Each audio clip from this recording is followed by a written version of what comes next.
प्रिय विद्यार्थियों, स्वागत आपका श्री श्याम कॉलेज भादरा के यूट्यूब चैनल पर। देखिए, हम बात कर रहे हैं बीए थर्ड ईयर की और इसके अंतर्गत इंडियन ज्योग्राफी। और हमारा जो टॉपिक चल रहा था इंडियन ज्योग्राफी के अंतर्गत, वो चल रहा था उत्तर का विशाल मैदान।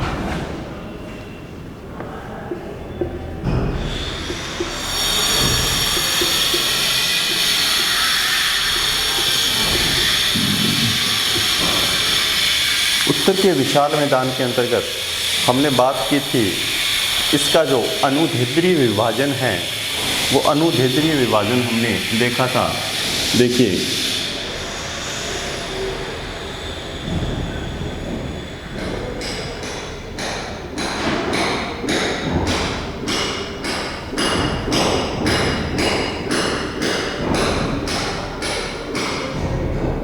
ये विभाजन हमने देखा था इस प्रकार से। ये चार पट्टियाँ आपको दिखाई दे रही थी, 1, 2, 3 और 4। ये और चारों पट्टियों के बारे में हमने देखा था कौन कौन सी पट्टियाँ हैं। बाबर है, तराई है, बांगर हैं, खादर हैं। ये चार मुख्य रूप से पट्टियाँ पाई जाती है। इसको बोलते हैं हम अनुदैर्ध्य विभाजन। फिर हम आगे एक विभाजन और करेंगे जिसको हम बोलते हैं अनुप्रस्थ विभाजन। वो इस प्रकार से करेंगे हम आगे।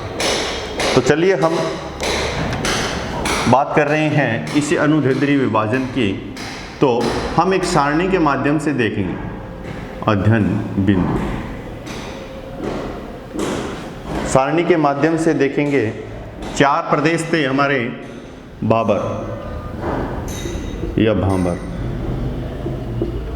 दूसरा है तराई, तीसरा है बांगर, चौथा है खादर। चार प्रदेश हैं हमारे पास में, और इन चारों प्रदेशों में मुख्य जो अध्ययन बिंदु है हमें वो क्या क्या डिस्कस करने हैं। देखिए, इनका कोई उपनाम है वो देखना है। दूसरी हम बात करेंगे इन क्षेत्रों की जो चौड़ाई है वो चौड़ाई कितनी पाई जाती हैं। फिर हम बात करेंगे इनका जो निर्माण है उस निर्माण से संबंधित कोई विशेषता है तो वो देखेंगे। फिर नदियों का कैसा प्रारूप पाया जाता है इन क्षेत्रों में। फिर कोई अन्य विशेषता है, वो अन्य विशेषता भी यहाँ देखेंगे। तो हमने जो डिस्कस किया था वो किया था भाबर से संबंधित। तो भाबर में हमने क्या कहा था कि भाबर जो शब्द है वो तो लिया गया है पंजाब से। पंजाब के क्षेत्र में इस प्रकार के क्षेत्र को क्या बोलते हैं, भाबर बोलते हैं। बंगाल के क्षेत्र में भाबर को क्या बोलते हैं, द्वार बोलते हैं। ये हमने उपनाम देखा था। फिर इसकी चौड़ाई की बात की थी हमने, 8 से 10 किलोमीटर इसकी क्या पाई जाती है, चौड़ाई। किस प्रदेश की, भाबर प्रदेश की। फिर हमने देखा था कि इसका जो निर्माण है वो निर्माण कैसे हुआ है, छोटे छोटे कंकड़ पत्थरों से। भाबर प्रदेश का निर्माण कैसे हुआ है, छोटे छोटे कंकड़ पत्थरों के रूप में इसका निर्माण हुआ है। और नदियों की बात करेंगे तो इस क्षेत्र में नदियाँ विलीन या अंतर्धान हो जाती हैं, स्पष्ट यहाँ पर दिखाई नहीं देती हैं। उसके बाद में हमने विशेषता की बात की थी कि इसकी कोई विशेषता है क्या। तो विस्तार के अंतर्गत देखा था हमने, इसका एक विस्तार पाया जाता है, सिंधु से तीस्ता नदी तक विस्तार पाया जाता है। और दूसरी विशेषता हमने देखी थी कि इसे हम क्या कहते हैं, शिवालिक का जलोढ़ पंख बोलते हैं। क्या बोलते हैं, शिवालिक का जलोढ़ पंख। ये हमने देखा था। ये जो भाबर प्रदेश हैं, इस भाबर प्रदेश के बारे में हमने ऐसी कुछ विशेषताओं की चर्चा की थी। अब हम देख रहे हैं तराई क्षेत्र।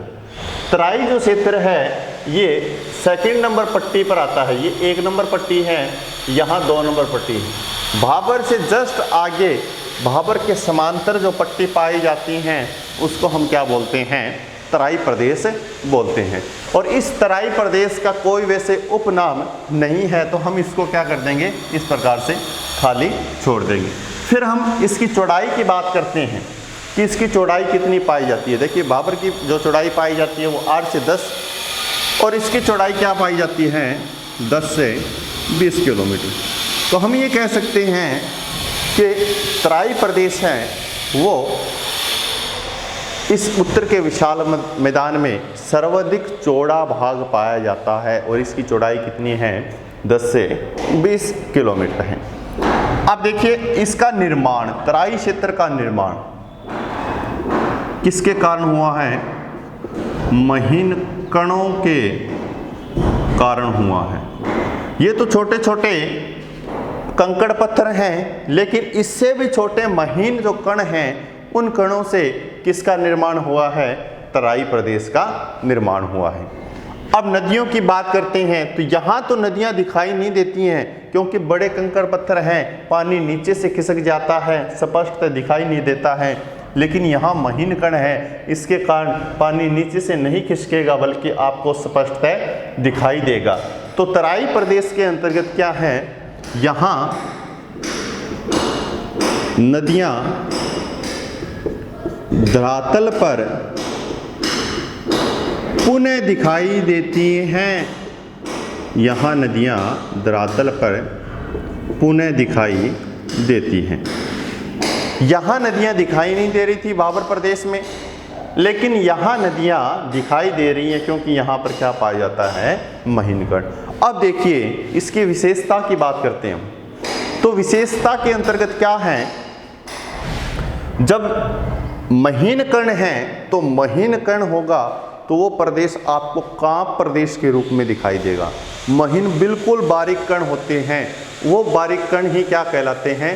कांप प्रदेश, या हम कह सकते हैं दलदली क्षेत्र। कौन सा क्षेत्र है? दलदली क्षेत्र कह सकते हैं हम, या तो कांप प्रदेश कह सकते हैं या हम कह सकते हैं दलदली क्षेत्र। तो तराई क्षेत्र है वो किस प्रकार का क्षेत्र है? दलदली क्षेत्र है। तो ये इसकी प्रमुख विशेषता हो गई। अब देखिए 2 प्रदेश हो चुके हैं, अगला है बांगर। बांगर प्रदेश है, और बांगर प्रदेश के अंतर्गत एक उपनाम से संबंधित एक शब्दावली पाई जाती है। और ये बांगर प्रदेश कहाँ है?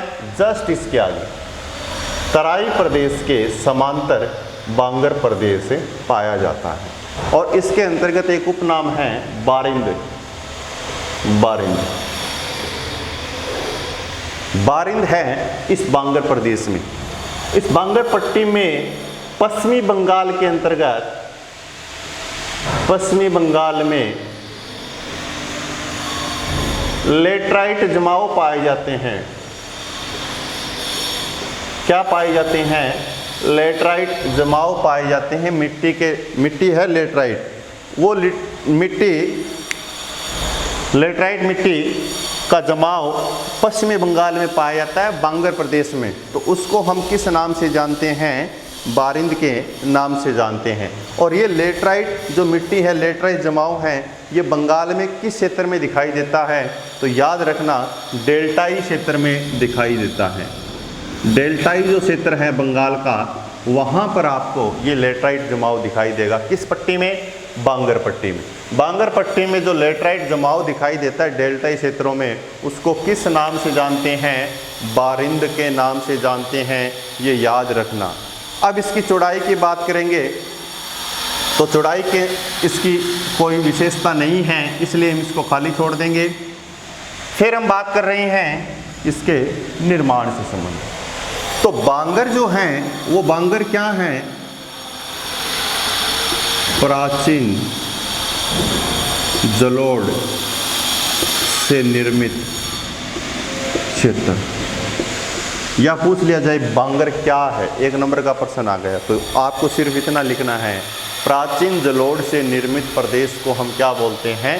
बांगर। ये प्राचीन जलोढ़ का मतलब है पुराने समय से क्या है, नदियां जब निकलती थी तो उस समय आसपास के क्षेत्रों में कंकड़ पत्थर जमा कर देती थी, या हम उसको बोलते हैं निक्षेप। तो वो निक्षेप जमा करती थी प्राचीन समय में, उसको हम बोल रहे हैं प्राचीन जलोढ़। लेकिन कुछ विगत वर्षों में वर्तमान में जो नदियां निक्षेप जमा कर रही हैं उसको हम बोलते हैं नवीन जलोढ़, और ये हो गया प्राचीन जलोढ़। तो बांगर प्रदेश कैसा है?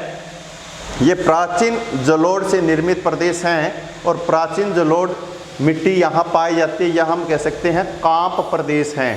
कांप प्रदेश है, चाहे नवीन हो प्राचीन हो, वो कांप प्रदेश ही होता है। और यहाँ पर देखिए नदियाँ धरातल पर दिखाई दे रही हैं, लेकिन क्या होती हैं, इन नदियों का बहाव यहाँ पर अधिक दिखाई नहीं देता है। जो बहाव होता है, जो गति होती है, वो दिखाई नहीं देती हैं। तो यहाँ पर जो पीछे बाढ़ आती है, इस क्षेत्र तराई के क्षेत्र में बाढ़ आती है, वो बाढ़ प्रतिवर्ष दिखाई नहीं देती हैं, दिखाई नहीं देती हैं। यहाँ पर बाढ़ का जो पानी है वो पानी यहाँ पर नहीं पहुँच पाता है, या हम ये कह सकते हैं यहाँ दिखाई नहीं देती हैं। अब देखिए इसकी विशेषताओं में, अब इसके विशेषताओं के अंतर्गत क्या है कि पानी की मात्रा यहाँ दिखाई नहीं देती हैं, इसलिए प्राचीन जलोढ़ से निर्मित प्रदेश हैं। तो यहाँ पर चूना ग्रंथियाँ दिखाई देती हैं।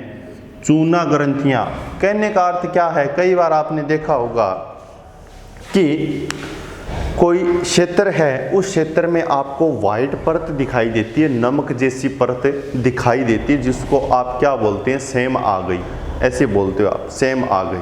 तो वो वाइट परत आपको दिखाई दे रही हैं, जो क्या हैं, उसको हम एक नाम से संबोधित करते हैं, चूना युक्त संग्रथियाँ या नमकीन परत, या और कुछ भी बोलते हैं।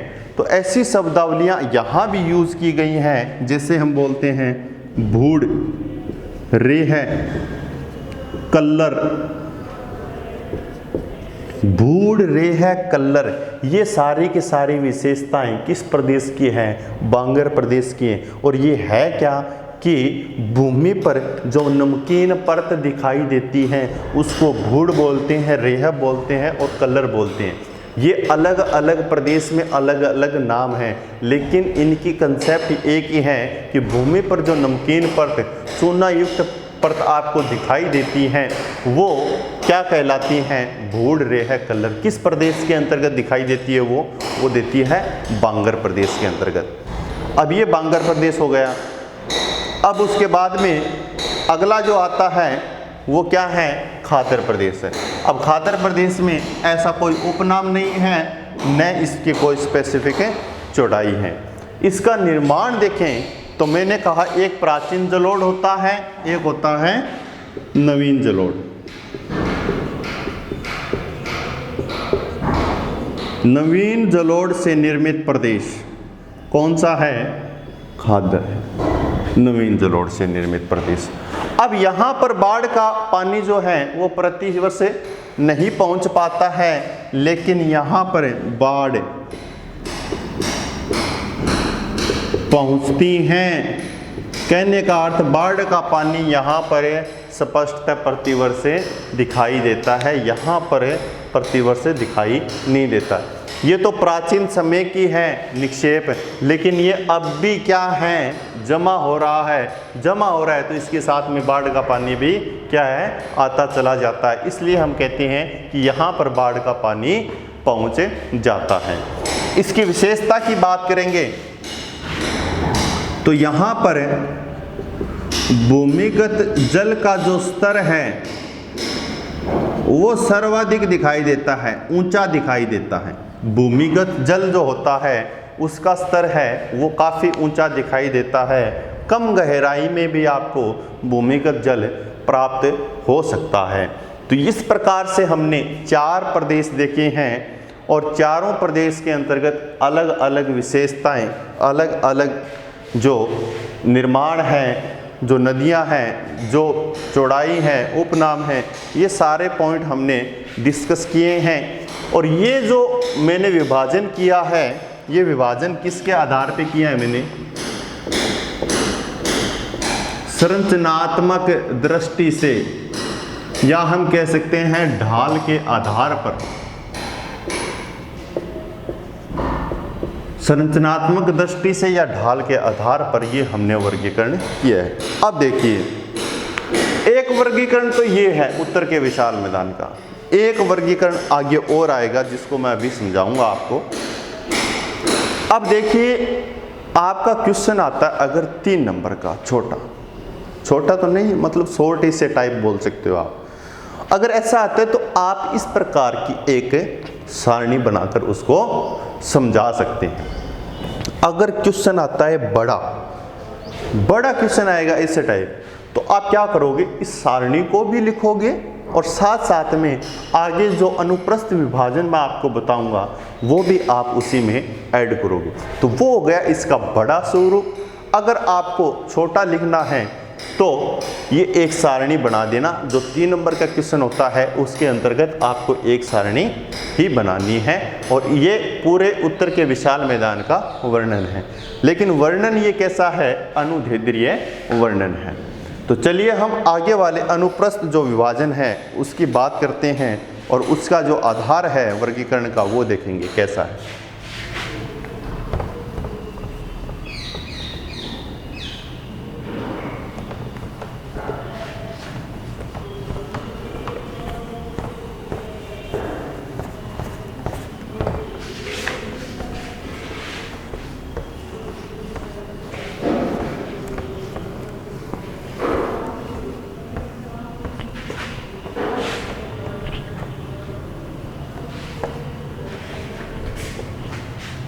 पहला हो गया हमारा संरचनात्मक दृष्टि से। दूसरा वर्गीकरण आता है जिसको अनुप्रस्थ बोलते हैं, क्षेत्रीय आधार पर। किस आधार पर? क्षेत्रीय आधार पर वर्गीकरण। अब इसी विशाल मैदान को कौन सा? ये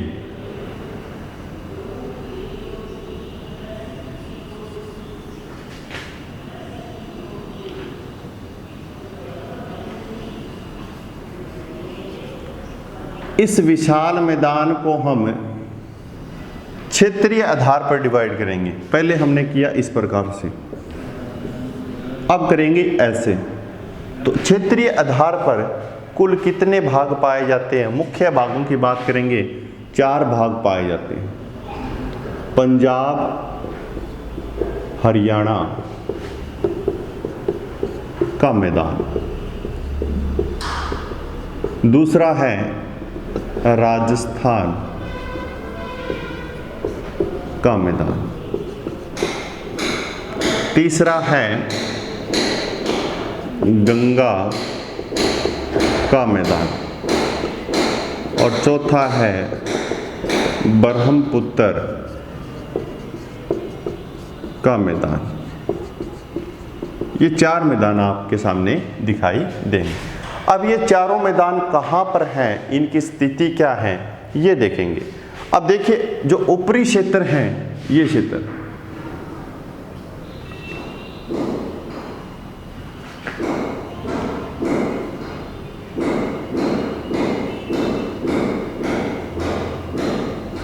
ये जो क्षेत्र हैं, 1 नंबर क्षेत्र, ये कौन सा है? पंजाब हरियाणा मैदान, ऊपरी क्षेत्र का बात करें तो। और नीचे वाले क्षेत्र की बात करते हैं तो नीचे वाले क्षेत्र में क्या है? 2 नंबर, ये है राजस्थान का मैदान। फिर आगे बात करते हैं, जो सर्वाधिक भाग आपको दिखाई दे रहा है इस क्षेत्र में, 3 नंबर, ये कौन सा है? गंगा का मैदान। कौन सा मैदान है? गंगा का मैदान। और आगे यहाँ पर जो शेष भाग दिखाई दे रहा है, ये 4 नंबर है आपका ब्रह्मपुत्र का मैदान। और इसी की डिस्कस हम आगे करेंगे। तो ये 4 मैदान हैं। अब इसका स्वरूप देखिए, एक तो ये विभाजन था और दूसरा ये विभाजन आपको दिखाई दे रहा है। तो ये दो विभाजन हैं, दो ही विभाजन हमने हिमालय के अंतर्गत किया था और इसी प्रकार से दो विभाजन इस उत्तर के विशाल मैदान के अंतर्गत आपको दिखाई दे रहा है। तो हम कल डिस्कस करेंगे इन चारों मैदानों के बारे में। तो आज के लिए इतना ही। आशा करता हूँ कि आपको वीडियो अच्छे से समझ में आएगा। Thank you very much. जय हिंद, जय भारत।